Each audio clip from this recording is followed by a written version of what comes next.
Yes, and start.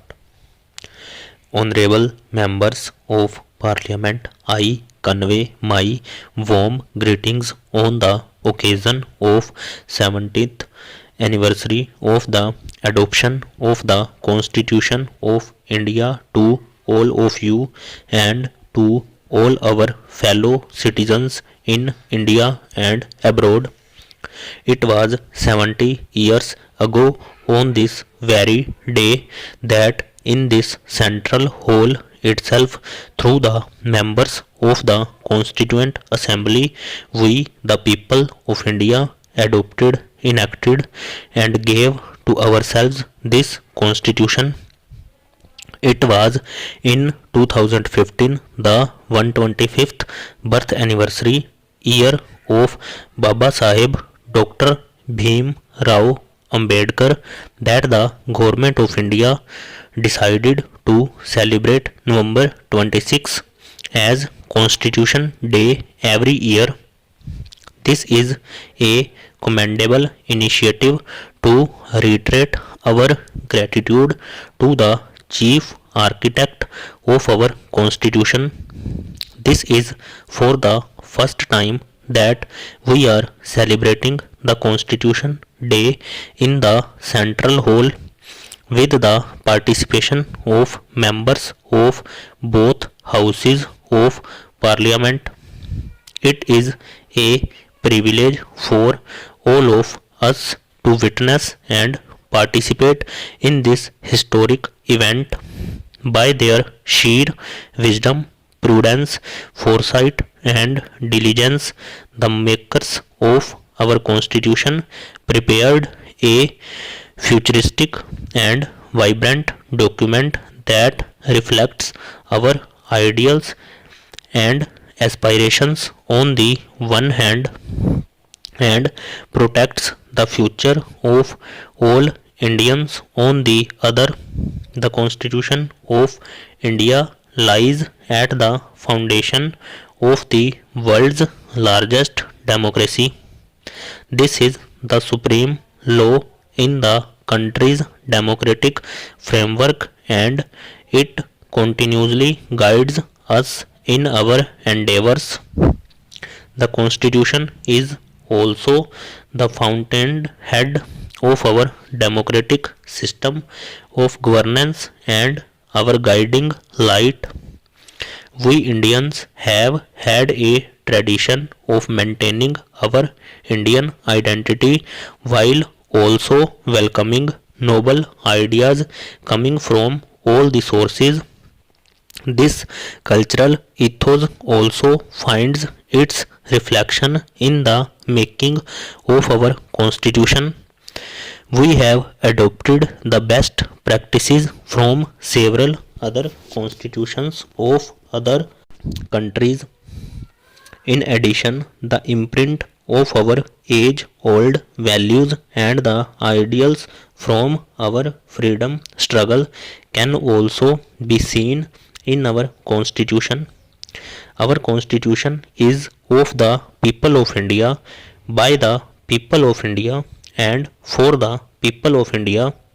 It is a national document whose different feats also reflect the democratic systems prevalent in our ancient assemblies and sabhas and other ancient Indian republics. Under the extraordinary chairmanship of Dr.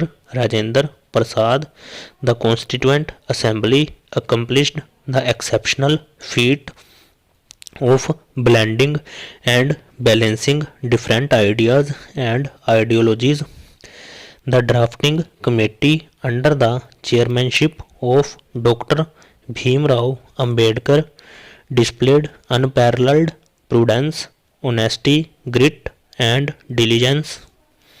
Our democracy finds its place in our constitution to ensure that the constitution remains relevant over time. The makers of the constitution also incorporated provisions allowing future generations to make necessary amendments as may be deemed necessary. Indian democracy is duly regarded and respected all over the world. This year, the people of India participated in the 17th general election and accomplished the largest democratic exercise in the world. Over 610 million people cast their vote in the election. The participation of women voters was almost equal to that of men. The election of 78 women members to 17th Lok Sabha, being the highest number of women members ever elected to this house, is a glorious achievement for our democracy. Today, all the members of the Standing Committee of Parliament on Empowerment of Women are women. This signifies an important social and political change reflective of a bright future. The people of our country deserve to be complimented for the value and respect that the Indian Constitution has earned over the last 70 years. Likewise, the three organs of the union and state governments, that is, the legislature, the executive, and the judiciary, deserve to be complimented for the same. Strengthening the relationship and synergy between the union and states, our journey towards cooperative federalism is a living example of the dynamism of our constitution. While delivering his last speech in the Constituent Assembly on November 25, 1949, Dr. Ambedkar had said that the success of the Constitution would depend upon the conduct of the people of India and the political parties. The illustrious makers of our Constitution had, with complete devotion and honesty, thought to serve and work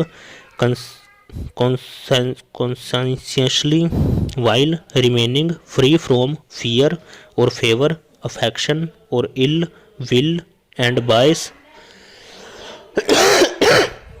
They would have been confident that their future generations, that is, all of us, will adopt these values with the same spontaneity and integrity as they themselves did. I think in the present times we all need to introspect and reflect upon this. Honorable members of Parliament, in one of his speeches to the Constituent Assembly, Dr. Ambedkar, while underlining the importance of constitutional morality, emphasized that the essence of constitutional morality was to regard the Constitution as supreme and to follow the constitutionally mandated procedures regardless of any ideological differences. All the three organs of the state, persons gracing the constitutional posts, members of the civil society, and common citizens of India are expected to abide by constitutional morality. According to our constitution, it is the duty of every citizen to abide by the constitution and respect its ideal and institutions. Stop.